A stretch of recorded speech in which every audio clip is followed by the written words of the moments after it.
West Melbourne, Florida, April 15, 2018.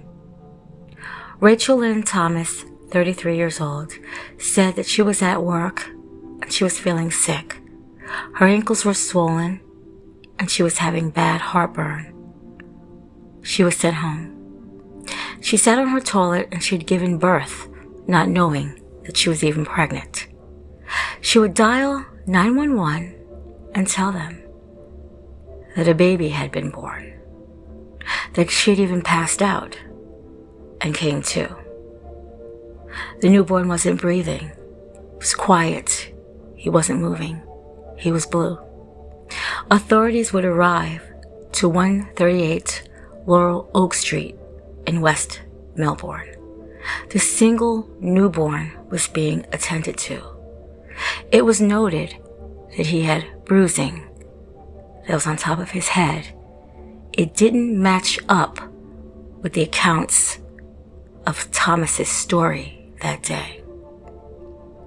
But again, she didn't know that she was pregnant.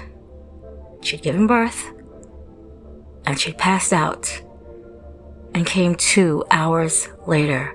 But yet her story changed several times.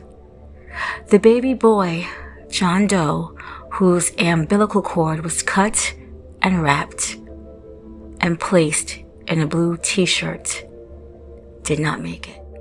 Police interviewed Rachel Thomas that day, April 15th, and say she told them she did not realize she was pregnant until she gave birth in the bathroom. She said to one child. Later, authorities would find a second baby in a trash can covered with cat litter. She told them that she'd only seen one baby, she'd only felt one baby, but yet there were two. Baby Jane also had blunt force trauma, just like her brother. Baby Jane had her umbilical cord wrapped around her neck and gosh pads shoved down her throat. Investigators have determined that both babies had been beaten and strangled to death. Thomas accepted a plea deal on charges of second-degree murder and aggravated child abuse and tampering with evidence. She received 50 years in the death of her newborns.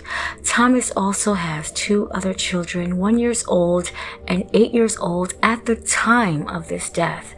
In 2018 of her newborns that were staying with relatives.